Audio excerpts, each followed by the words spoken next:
So, here we go with lesson 6, the final lesson of. Let me just move this back. I got some space here. The final lesson of Journey of the Soul. This is going to be called Life is Short-ish. How Death Informs Life. This is going to kind of take everything we've learned so far and try to take lessons away for our day-to-day life and how to better our life. Like we said in the first lesson, 6 weeks ago we kind of embarked on the journey of the soul, on a journey. And while it seemed like, and you may have come here thinking, hey Fred, just starting. While you may have come here thinking that this is a course about death, in reality, we're going to be learning about what we're learning and how our views and perspective on death can inform our daily lives, like we spoke about a little bit throughout the course. But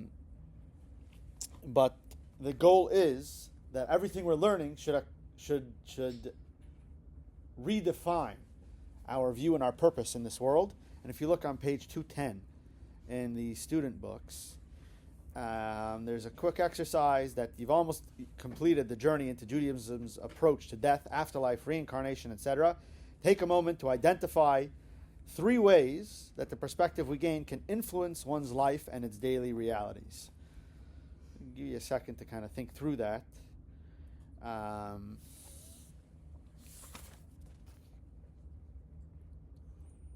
we'll move on. If there's any volunteers, anybody want to fill us in on what they're feeling?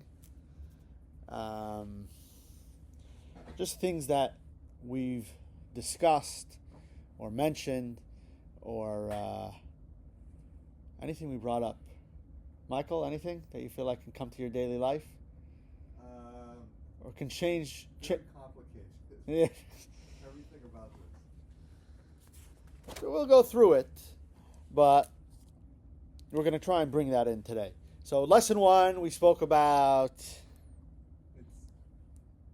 It seems in a way that there's, and I don't know why I think I heard this in a different class, that there's no real life and there's no death. And it's somewhat true if you follow this, because everything starts or ends still in a soul, but that soul is still... So really what it is we redefine the term. We understood, when we came in here, we understood life as what happens between birth and death. We're coming out of here understanding that life is a little bit different than that. We have to redefine what the term life means and what the term death means, because death isn't the end of life. Death is just the beginning of a new phase of life. So we've kind of slightly redefined both terms, life and death. Yes? Well, there are 2 different terms to cover this.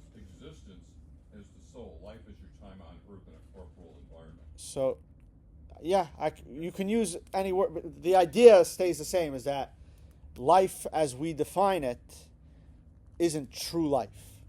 True life is the soul, and then there's our journey on this world that happens between what we colloquially refer to as birth and death. Yes? One thing that my takeaway is our souls are eternal. Yes. Fits in with what you've been saying. Yes. But it reminded me the other day, I was thinking decades ago, and I really thought hard on this. It had to be more than 30, but less than 40, that I came up with this thought that you're as close to the end of time as you are to the beginning of time, no matter where in time you are. It's cyclical. And It's just a big circle. another way to say a similar idea is, like we've discussed, and we'll mention it again today, is how the most important moment in your life is this moment right now. The most important person you ever spoke to is the person you're speaking to right now, and you have to really take every moment for its maximum importance and, zoom in a way on that. Yes? I feel like if you think about death and accept it, regardless of whatever the belief is after what happens or whatever, you can extract meaning from the here and now from your life. You just pretty much nailed it.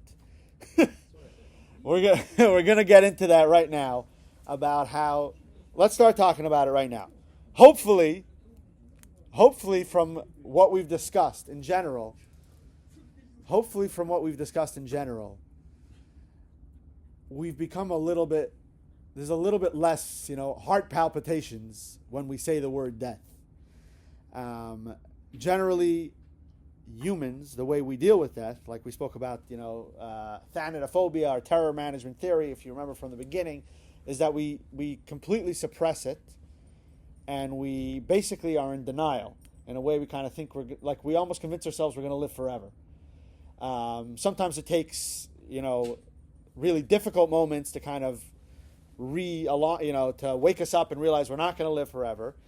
But the idea is that what we learned, meaning that the soul is the real me and it's eternal, our bodies are a somewhat temporary journey, and that the soul kind of experiences great pleasure as it returns to its natural habitat. All these ideas, plus much of, everything else, should help us lower the anxiety somewhat around the idea of death, and will allow us to do something very important. And what's that important thing? Thinking about death clearly and kind of contemplating our own mortality in a healthy way that doesn't cause us to completely freak out and run for the hills. And why is thinking about death so crucial? We're going to discuss it in a second. We can discuss it right now. If you look at exercise 6.2, can anybody think of any benefits to occasionally, obviously not consuming ourselves with it, that's not healthy either, but occasionally sitting down and contemplating the fact that we're here for a short time and we're mortal beings, and what can that add to our lives? How can that make our lives more fulfilled? If anybody can think of, if there's anything that immediately comes to mind. Yes. Planning for those you're leaving behind, if that's possible. Definitely a good one. Yes. Just doing as much good in every day that you have. Definitely. And these are all good things that come from thinking about death, and most of us don't think about death because of the massive anxiety that comes with it. So the goal of a lot of what we've done is to kind of make death something a little bit more comfortable to think about, because we realize that it's not the end. There's much more going on than just the classic, what many believe is just death, the end, it's all over. Never, we're never coming back. It's done. The door is closed. So in general, forgot to mention, there is an app I wanted to talk about called WeCroak that was a big deal a few years ago. That was literally an app that would remind you 5 times a day that you're going to die. And somewhat morbid, but apparently the mental health professionals that were involved in this said it's based on, I don't know exactly, but it's supposed to be good for you. 5 times a day is a little excessive maybe, but yes. I was thinking about mental health and just in general, to remember to live in the moment. 100%. To remember to be in peace, and to remember to be in a state of, I don't want to sound cliche, but grace. 100%. To say that every moment's a gift because our lives are finite. Yeah. And I think that even the 2 weeks ago when I took that fall, I was not in the moment. I was distracted and thinking about something else. And that the lesson I learned from that, to try to take a lesson from everything that happens, stay in the moment. 100%. 100%. Keep an eye on what's happening So right now. the idea is, and we'll discuss it more, is that somewhat, occasionally contemplating our own mortality reminds us of the importance of every moment that we do have. And that was the idea with this app, WeCroak. The quote that they had here was, "We find the regular practice of contemplating mortality helps spur needed change, accept what we must, let go of things that don't matter, and honor things that do." Interesting idea. Comes from a good place for sure. I'm not sure how healthy it is to be reminded 5 times a day, but the idea remains that it's healthy to occasionally think about it and to kind of keep it there to help us frame, to frame our thought processes in a certain way. And in recent years,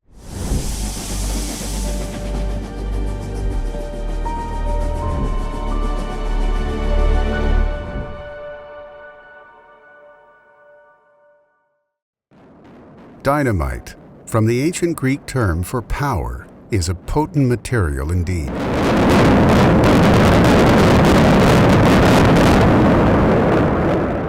But a person can hardly encounter a more powerful motivator to plan for his day of death than the opportunity to read his own obituary in the media. Alfred Nobel was a 19th century Swedish chemist and engineer with 350 different patents.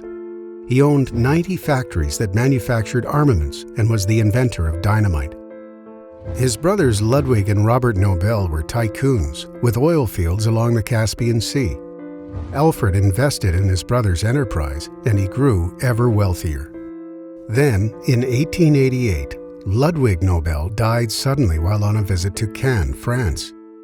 The passing of one of the Nobel magnates was exceptionally newsworthy. In their haste to hammer out the headlines, the French newspapers misidentified the deceased, mistakenly reporting that Alfred Nobel had died. Alfred was shocked to read of his own passing. He was deeply disturbed at the far from flattering obituaries. Bold black headlines screamed, "The Merchant of Death is dead." The fine print was no better. Dr. Alfred Nobel, who became rich by finding ways to kill more people faster than ever before, died yesterday. Alfred was sobered by an experience afforded few. Is this how I will be remembered when my time comes, he wondered? Will I be forever tainted as the Merchant of Death? Historians speculate that Alfred, determined to improve his genuine obituary by improving his lasting effect on humanity, took steps while still hale and hearty to ensure that mankind would remember him as an everlasting contributor to the advance of civilization and quality of life. On November 27, 1895, Alfred Nobel signed his last will and testament, designating 94% of his vast fortune to the creation of the Nobel Prizes. To this day, his name is synonymous with the advance of science, medicine, literature, and world peace. All it took to transform a merchant of death into an angel of progress and peace was a moment of serious reflection on mortality and its consequences.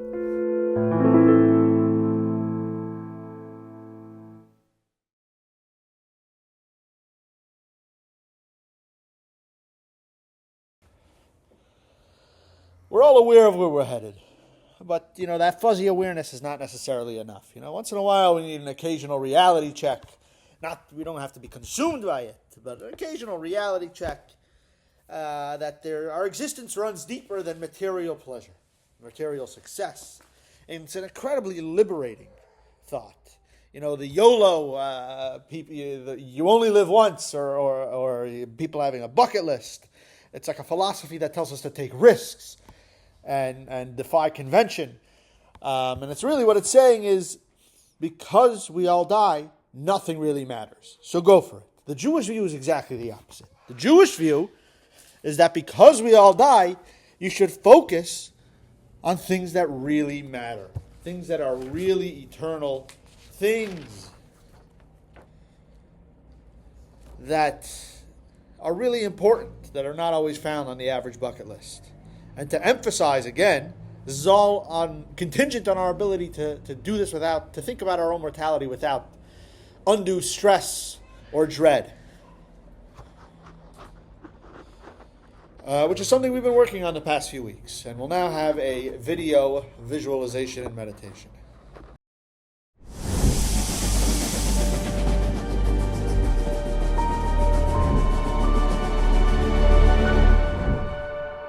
For our meditation reflection for this final lesson of the Journey of the Soul course, we're going to take a meditation straight from our sages, from Pirkei Avot, the Ethics of the Fathers, which tells us to meditate upon three things. Imagine, if you will, that there's an eye that sees, an ear that hears, and all of your deeds are written in a book. Now, that's something that for centuries would have taken imagination. But in our day and age, it doesn't take any imagination at all, because we know that everything is seen, heard, and recorded. What we're going to do now is imagining ourselves at the end of our lives in the editing room, so to speak, with all the footage, all of the film, all of the recordings, every moment of our lives. It's there for review, to rewatch, to relive. Imagine yourself now looking back through your life, watching the real-time movie of every single second. See yourself in every place where you've been, every person you've ever met, even if you passed them in an elevator for 5 seconds. And now, let's start to edit and form our highlight film. And of course, what does a highlight film mean? Now that the soul has left the body, the highlights are not which restaurants I ate at or where I went on vacation. The soul now has moved on from a body. The highlights are, what good did I do in this world? Who did I love? Who did I help? Start to imagine your life. Start to reflect on the real highlight film. Those small fleeting moments that were over in seconds, but last forever. Who did you affect? Who did you help? How did you make the world a better place? And now realize that we're not editing just yet. We're still filming. We're still making the movie. Imagine yourself now, you're still filming the movie. Visualize it. You're in the director's chair. What scene will you direct?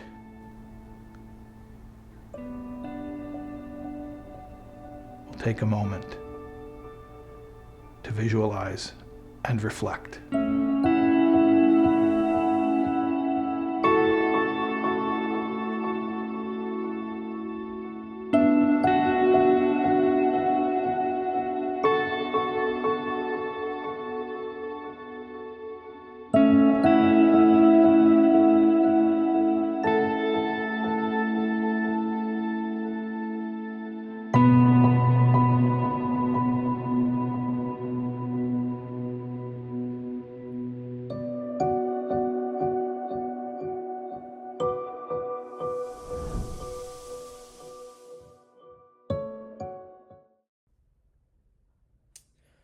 What do you consider to have greater value, your time or your money? And are you living a life that is consistent with the answer you're thinking of, with the answer you just provided? It's on student page 214. Most of us will respond. Time is, of course, more valuable. But many of us don't always live by this truth.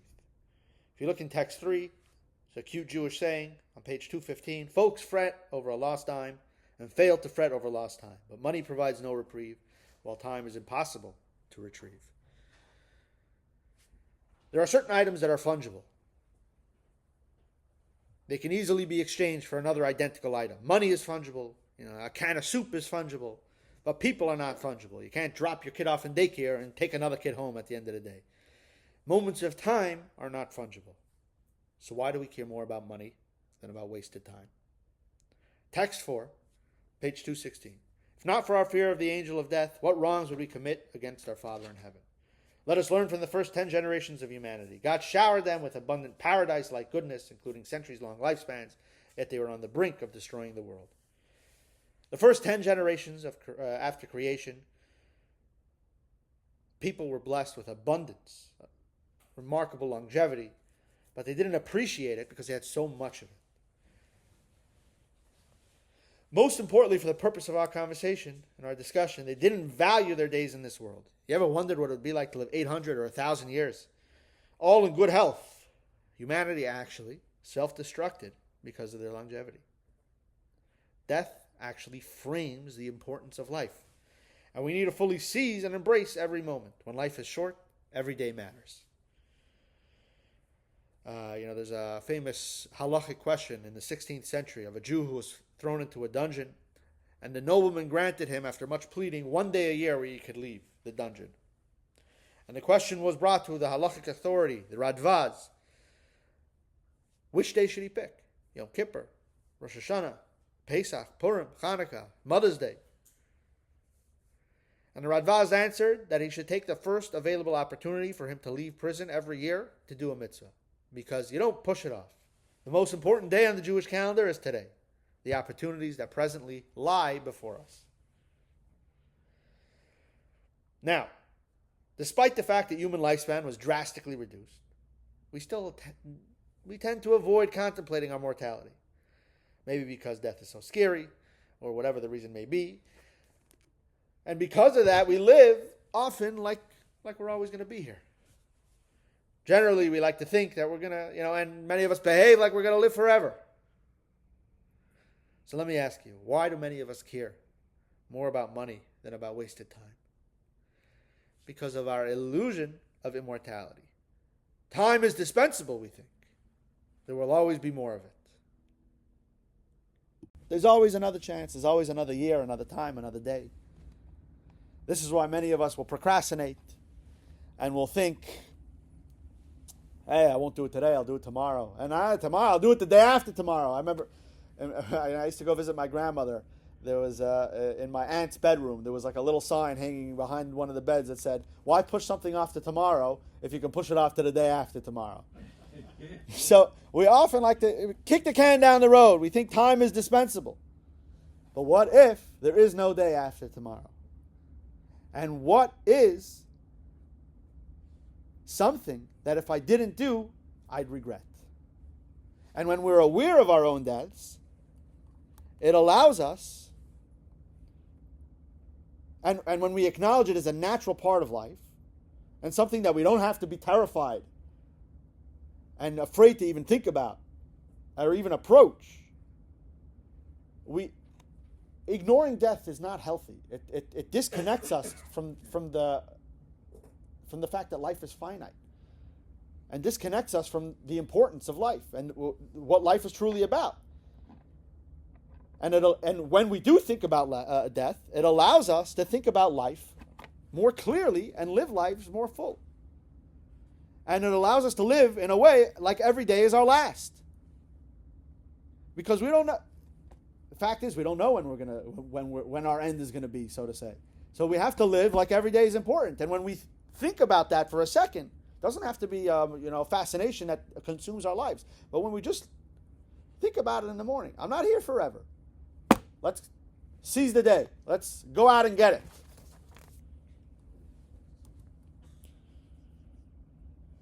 Our immediate needs and our social structures and peer pressure and whatever it is often distract us from thinking about our true mission. When we think about our mortality, it refocuses us and gives us that urgency to make our life meaningful. Not in the future, not in some distant day when we'll retire and then have time to think and be with our families and remember, come back to what's really important. It gives us urgency to get that done today. To remember what's really important. And we're going to read now in text 5 a brilliant, really brilliant expression of this idea that was written by a 16-year-old in June 2005, whose name was Miles Levin, who was diagnosed with a rare form of pediatric cancer, and in the early-ish days of the internet began to post a blog to keep his family and friends in the loop. Sadly, he passed away in 2007, right before he turned 19. But this is a post that he wrote on July 7th, 2005 that is incredibly powerful, page 217, text 5. I went to the driving range the other day and I was thinking how you start out with a big bucket of golf balls and you just start hitting away carelessly. You have dozens of them. Each individual ball means nothing. So you just hit. One ball gone is practically inconsequential when subtracted from your bottomless bucket. There are no practice swings or technique reevaluations after a bad shot because so many more tries remain. Yet eventually, you have to reach down towards the bottom of the bucket to scavenge for another shot. And you realize that tries are running out. Now, with just a handful left, each swing becomes more meaningful. The right technique becomes more crucial. So between each shot, you take a couple of practice swings, a few deep breaths. There's a very strong need to end on a good note. Even if every preceding shot was horrible, getting it right at the end means a lot. You know, as you tee up your last ball, this is my final shot. I want to crush it with perfection. I must make this count. Limited quantities or limited time brings a new precious value and significance to anything you do. Live every day shooting as if it's your last shot. I know I have to. I found out today 5-year survival rates are just 30%. The bottom line is, life's too short to hold grudges. Life's too short to worry. And there's much more that life's too short for. And in exercise 6.3, allowing yourself a moment to contemplate between each response, record 5 meaningful endings to the following statement. Life is too short to ... Page 218. I think this is important to go through a few different things that you feel like life is too short to kind of help us reframe and move forward.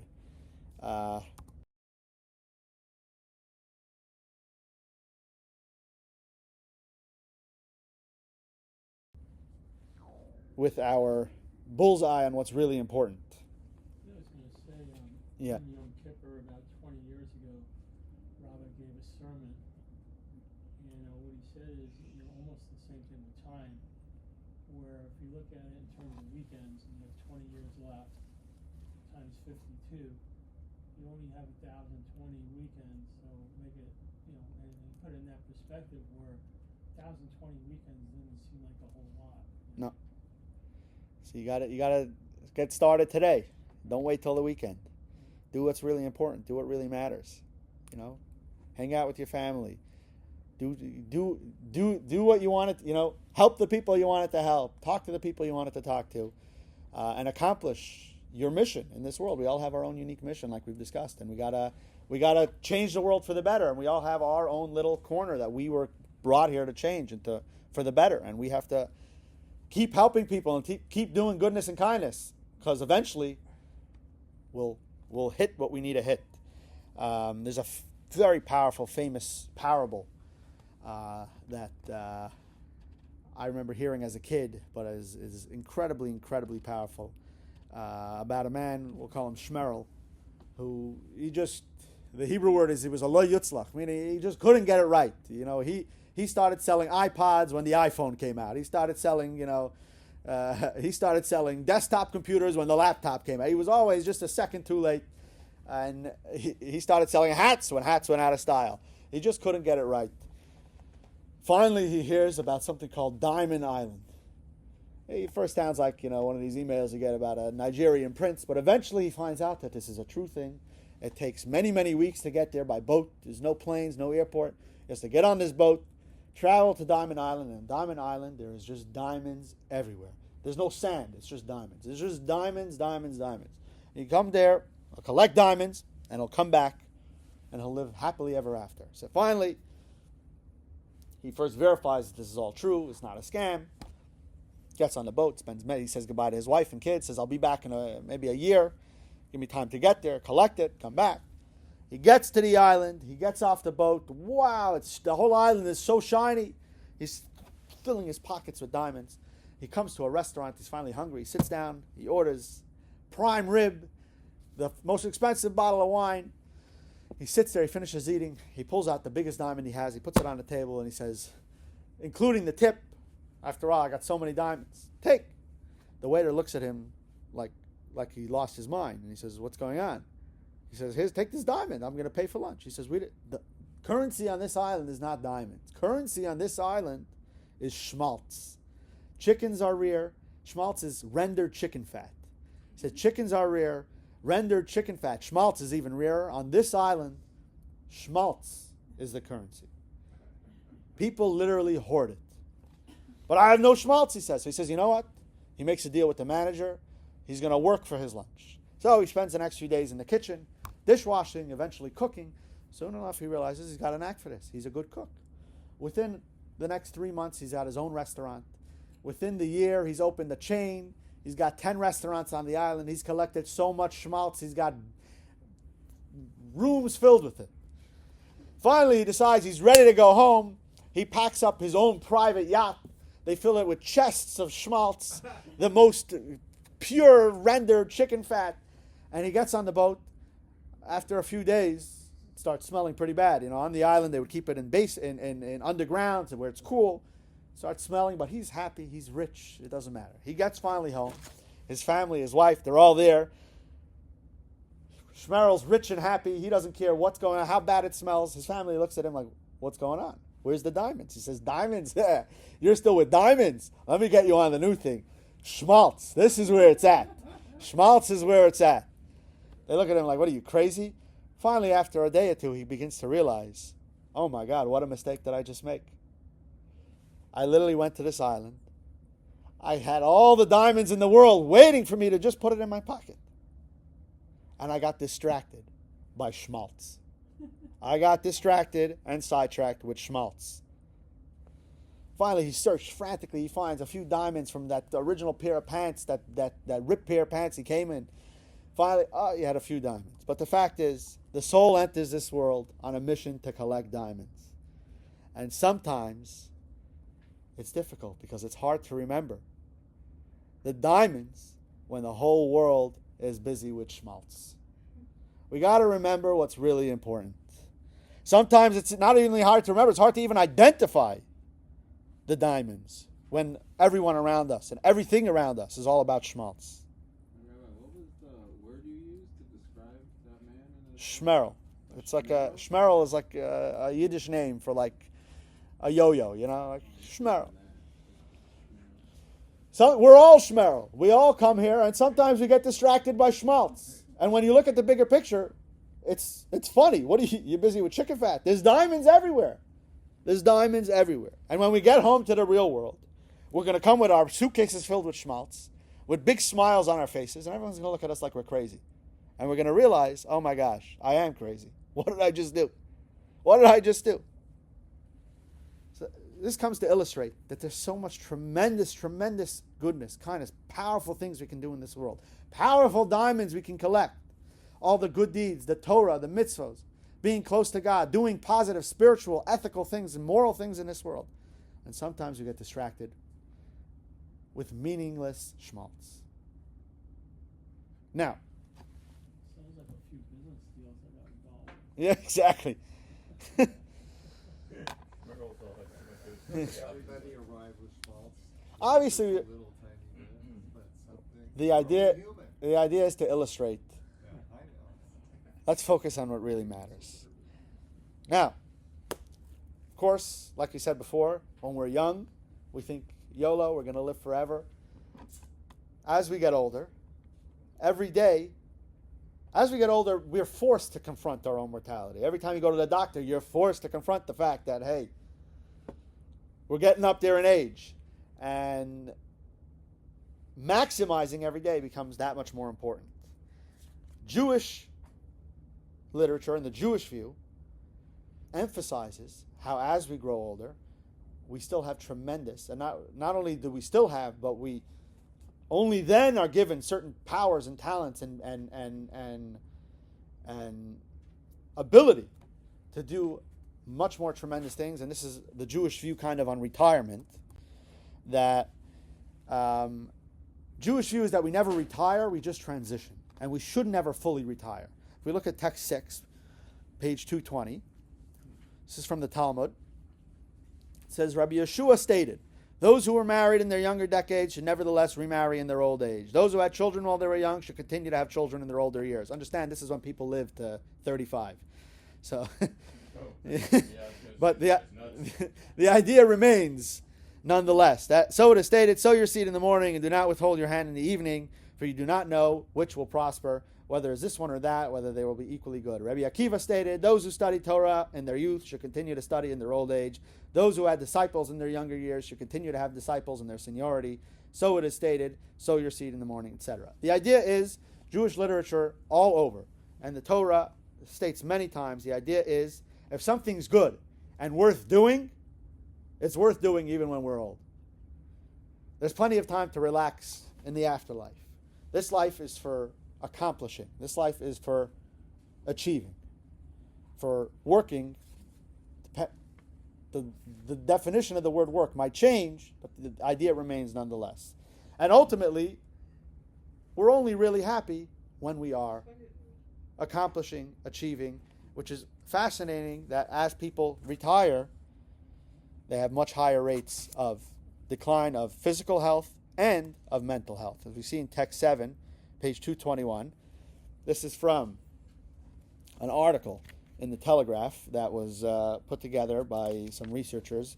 It says, retirement can cause drastic decline in health, according to a new study. Research by the Institute of Economic Affairs found that both mental and physical health can suffer after retirement. The study, Work Longer, Live Healthier, the relationship between economic activity, health, and government policy, shows that there is a small boost in health immediately after retirement, but that over the long term, there's significant deterioration. It suggests retirement increases the likelihood of suffering from clinical depression by 40%, and the chance of having at least one diagnosed physical condition by about 60%. The possibility of taking medication for such a condition rises by about 60% as well. According to the findings, people who are retired are 40% less likely than others to describe themselves as being in very good or excellent health. If you look at figure 6.1 on page 222, it goes through, there's actually a slight difference between men and women, but the idea is nonetheless that retirees are at higher risk of suffering from a long list of different mental and physical ailments. This is kind of the flip side of us kvetching about, how hard we're working. But as it turns out, sometimes, when you go on vacation, after a few days, a week or 2 weeks, whatever the time is, you're like, I got to get out of here and I got to get home and start, get back to life. I remember when I was a kid in school, I was once complaining to my teacher that I hate school, and he told me, imagine I told you you never have to come back to school. You go home for a day, for 2 days, for 3 days, you'd be happy, excited. After 2 weeks, you'd be bored out of your mind. And you're going to be like, I want to go back to school. The idea is, and we're going to discuss how we don't necessarily, throughout the Torah and whenever it discusses this idea of retirement, doesn't mean that you can't retire in the American term of the word, but it means that you can't stop and just wait to die. Over the years, we gained tremendous experience in many areas. And these are gifts that need to be used and are meant to be used. We're given these gifts to give it back to society. And, whether it's volunteering, mentoring, studying, because we now have more time to do these things, being more in touch with our spirituality. Yes, sometimes, we're not, as we get older, we may not be able to, to plow the fields anymore. But there are other areas that we can contribute. And not only that, that's our purpose at that time. We're given these powers that other people don't have. And we're granted additional gifts and strengths in different areas. If we look at text 8 on page 223, if the elders advise, this is also another one that's better in Hebrew, it's kind of like a rhyme in Hebrew, but the idea is, if the elders advise you to destruct and the youth to construct, heed the counsel of the elders, because destruction upon the advice of elders is constructive, and construction upon the advice of the youth is destructive. The idea is, our elders have been around the block. They've seen, sometimes you gotta destroy, meaning sometimes you gotta take a step back, change what you're doing. Sometimes you gotta move forward. Whatever it is, they've seen it all. The idea is, sometimes people say we cherish our seniors. It's almost like patronizing. We cherish. Well, really, we respect, and we show due respect. And unfortunately, it's a sign of maybe a slightly decaying society, where our elders become something we cherish, or we meaning in a patronizing way, and something that we don't respect for the unique skill sets that they do have and that they've gathered from the lives they've lived. Now, like we said, we can share our wisdom, and obviously, it's not a time to sit back and just wait to die, God forbid, because if you were given that day, that means that day is valuable to you. If you're here on this world, God decided the world can't exist without you. So you got to utilize this day. It's not a day to sit back and just wait to die. And this is a good line. Retire is retire. It means you got to get rid of the old tires, put on new tires, new treads. And maybe we used to be off-roading tires. Now we're going to be driving on regular streets, or we're going to be, whatever the case is, we're reframing our purpose on a day-to-day basis, and we're moving forward, and we're still achieving, and we're still accomplishing. And it's important to utilize every day, because every day is a gift. Another thing we can use, if you have a little more time, we can study more, study Torah, deepen our relationship with God. But the idea is, it's not a time to just sit back. Now, we're going to get into something, we're going to throw a wrench in everything we said so far right now. A little bit of a wrench. And the wrench is as follows. What if death is not absolutely inevitable? Let's look at text 9a on page 224 to uncover the Jewish view on this topic, right? Well, let's get into it. God commanded man, saying, of every tree of the garden you may freely eat, but do not eat from the tree of knowledge of good and evil, for on that day that you eat from it, you will certainly die. Seems like God was warning Adam and Eve, if you eat from the tree, you're going to die. We actually see Adam and Eve did eat from the tree, and they didn't die. Adam lived till 900 and something, and Eve, we don't know exactly, but she lived long. The implication they might have lived till eternity, though. Exactly. What was God saying? It wasn't an empty threat. God was saying, if you eat from that tree, you're going to become mortal. You and all your descendants are going to become mortal. Why? Let's start. First, let's see text 9b, 225.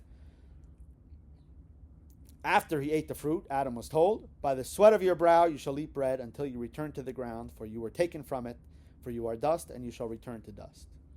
Thus we can conclude, from a biblical standpoint, the ideal is immortality.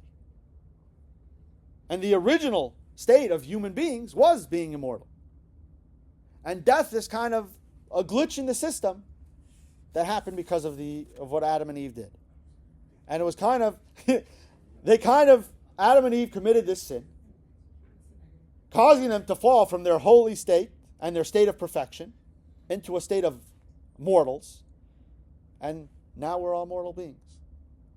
If we look at text 10, we're going to start to see that we have the ability to remedy this error and slowly work our way back to the stage of immortality. Text 10, 225 says, and God will eradicate death forever and wipe the tears off every face.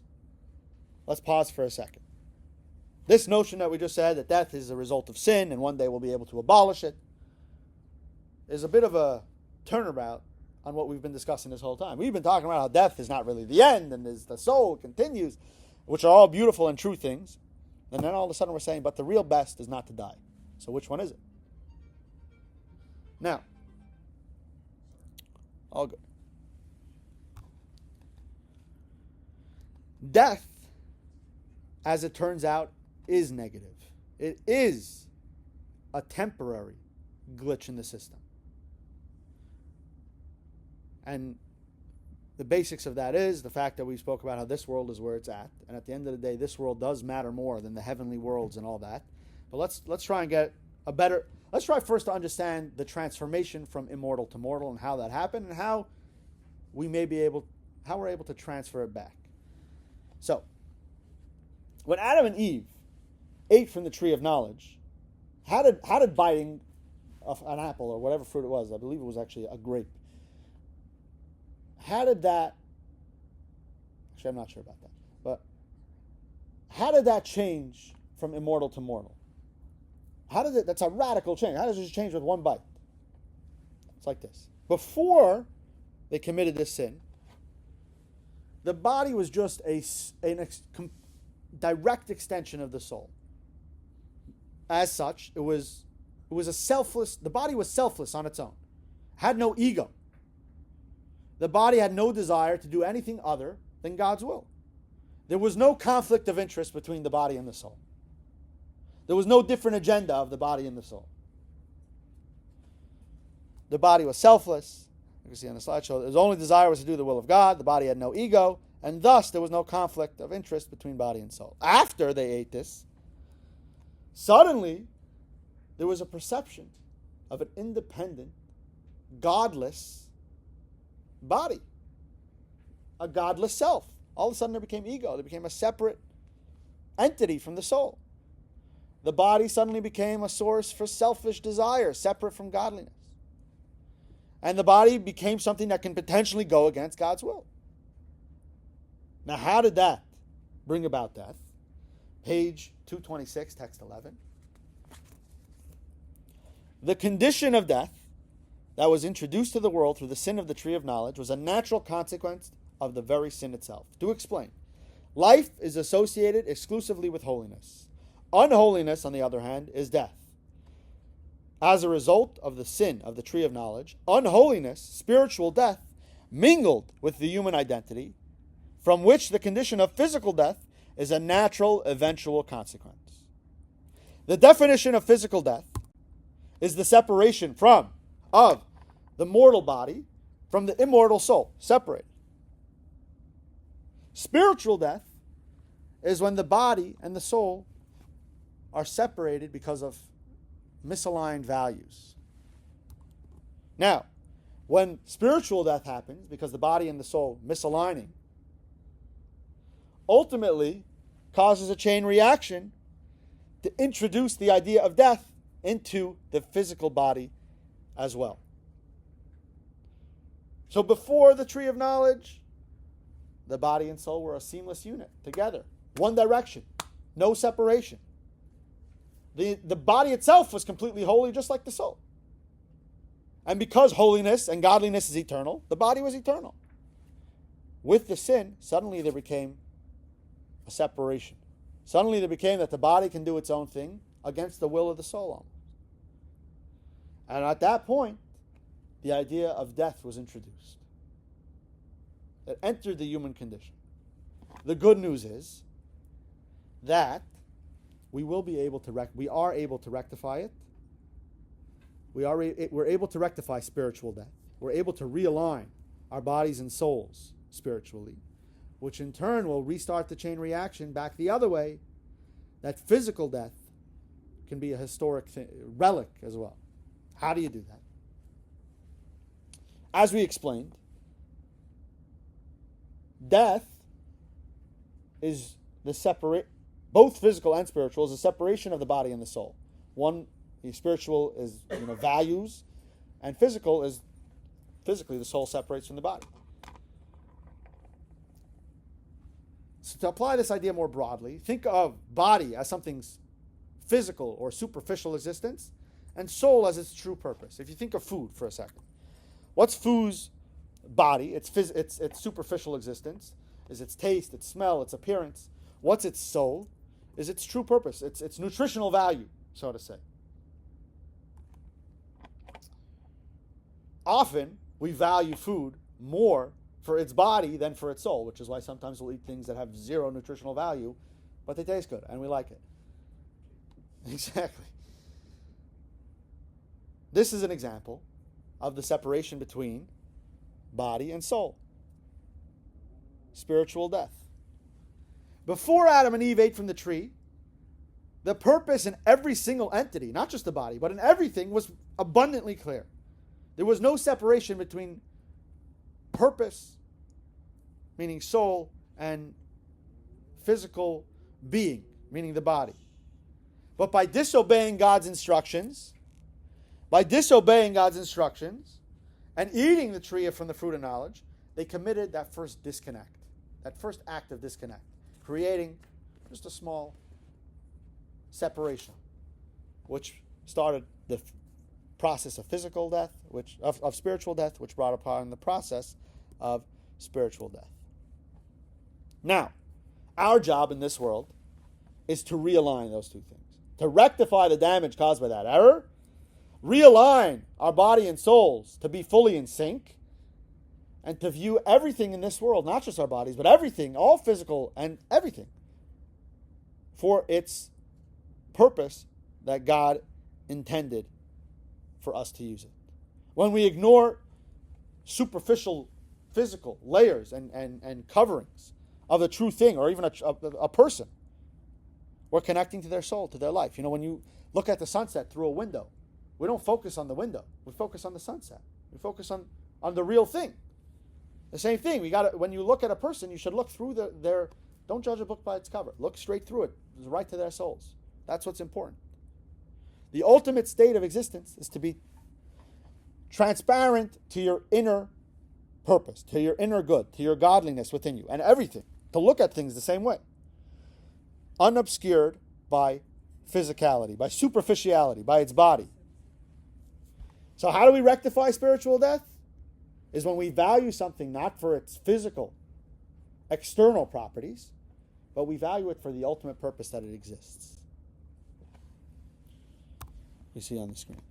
And when we encounter anything, be it a thing or a person, we have to think, look at it, look at what's really valuable. Look at the real thing. What about this thing is real, true, and meaningful?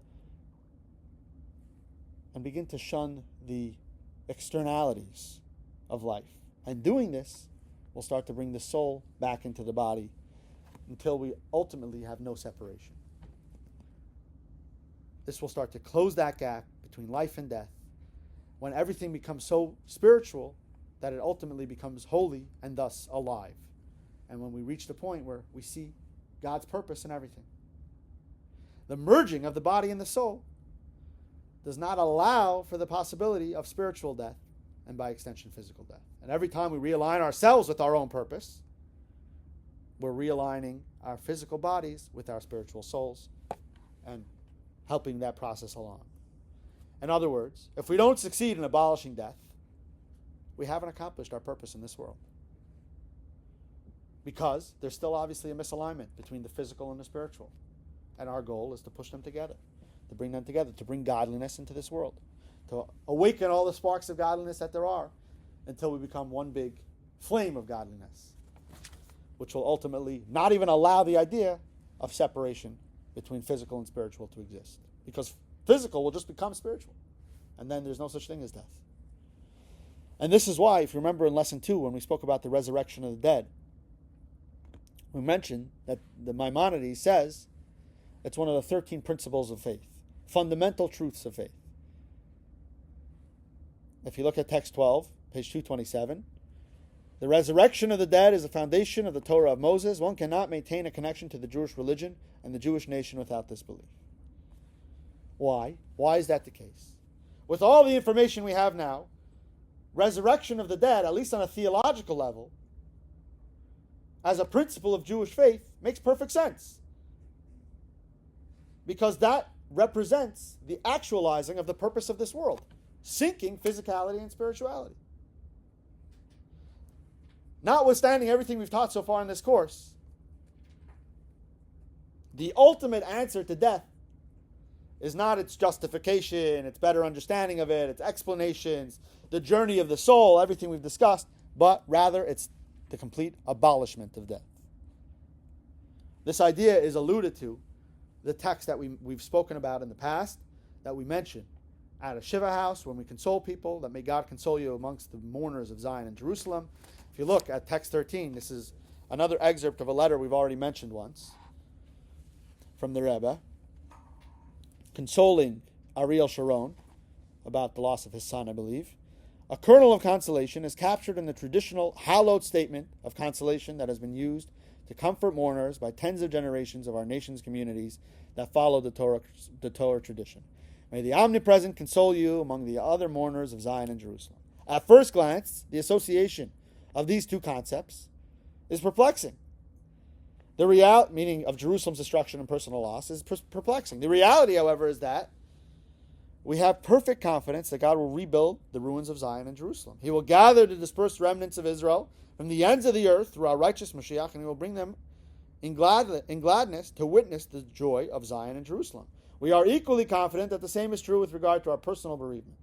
God will fulfill His promise that those who dwell in dust shall awake and joyfully sing. Great indeed will be the happiness and rejoicing then, when we will all meet together after the resurrection of the dead. So, page 229, exercise 6.4. record the moment from today's lesson that resonated with you most. And number 2, recognizing that life is limited, what can you do to better optimize your time? Just to summarize what we've just discussed, resurrection of the dead is a cardinal principle of our faith because it's consistent with our mission of merging spirituality with physicality, which abolishes the whole idea of death. The ultimate answer to death is not its explanation, but its abolishment.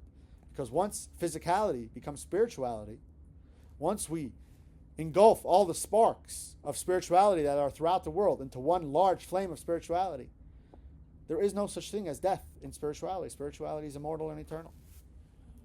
I don't think that when we see resurrection of the dead, do you understand that like they are resurrected like a physical entity? Yes. How doesn't make any sense. I don't think I've met any. Well, it doesn't happen until the Mashiach comes. That's part of the era of Mashiach, which is a whole nother topic that we can discuss. The time where, once the world becomes in that spiritual state, we'll enter a time where the evil can't really exist anymore inside spirituality. Yes, it feels like something that's impossible, but it can happen. And if you look at what the Torah says will happen leading up to Mashiach about health and unbelievable things, if you look at, just read the newspaper, it's all happening. And it sounds crazy, but it's true. It's happening right now. You know, do you know every single day 100,000 people are lifted out of extreme poverty? Do you know 200 years ago most people were living till 40, 50? True. Today, the idea of immortality is becoming maybe accepted even in a scientific way. That we can start living possibly forever. You know, you have this guy, I forgot what his name is, Brian Johnson, who's like 50, 60 years old, who claims he has the body of an 18-year-old, spends millions of dollars a year on all sorts of... But that is quite different than to believe that, a piece of, a skeleton is going to become I believe what the Torah says. And the Torah describes it. Yes, we are physical beings, and you have to understand that we will not understand everything because we are physical, finite beings. Things won't make sense to us, and you know what? That's part of being finite. We're not infinite beings. I don't understand everything. I don't know what God looks like. I don't understand how spirituality works exactly, but I understand to the best of my ability, and my ability is as a physical being. I'm not God. I'm not a spiritual. I cannot, like we've mentioned many times in this course, we will not be able to fully grasp all these ideas because we're mortals. We're finite beings. Is resurrection a huge Christianity feeling or belief? I am not an expert in Christianity, so I don't know exactly what they do and do not believe. I do not want to speak for Christianity. I do not want to speak for Christianity, but in Judaism, this is a core, one of the 13 principles of faith. And there's only 13 of them. And one of them is that we should believe that there is going to come a time where the world reaches this state of perfection, state of complete spirituality, where the idea of death will no longer be able to exist. And part of that is, at a certain stage, those who have died will begin to come back. And that's why people like to be buried in Jerusalem, because they don't want to have to take the long trip once they're brought back. It's a true thing. Lesson Anyway, 6. Let's move on to the Life key is points of short. today's lesson. Ish. 1. Our exploration of death and the afterlife through the Torah's lens reduces our fear and unease, allowing us to consider our mortality without panic. 2. Some believe that because we eventually die, nothing is overly important. But Judaism insists that because we die, each moment of life is of supreme importance and should be devoted to matters of eternal relevance. Considering our mortality motivates us to focus on what really matters. 3. Our natural illusion of immortality spurs us to consider time as dispensable. We care more about wasted money than wasted time. Reflecting on life's finitude replaces this illusion with an urgency to take advantage of each moment. 4. We are designed to be productive beings. Retirement is not a Jewish concept. As our brute powers wane, we should transition to mentoring, sharing our wisdom and experience, etc. 5. Before the sin of the tree of knowledge, the body was the soul's extension, and their desires were synced. Sin destroyed that dynamic, causing spiritual death, the misalignment of body and soul. Physical death is an outgrowth of spiritual death. 6. We rectify spiritual death by realigning everything with its purpose, ignoring the superficial layers of a thing, its body, and instead focusing on its inner truth and purpose, soul. Upon completing this rectification, physical death will no longer be part of the human condition.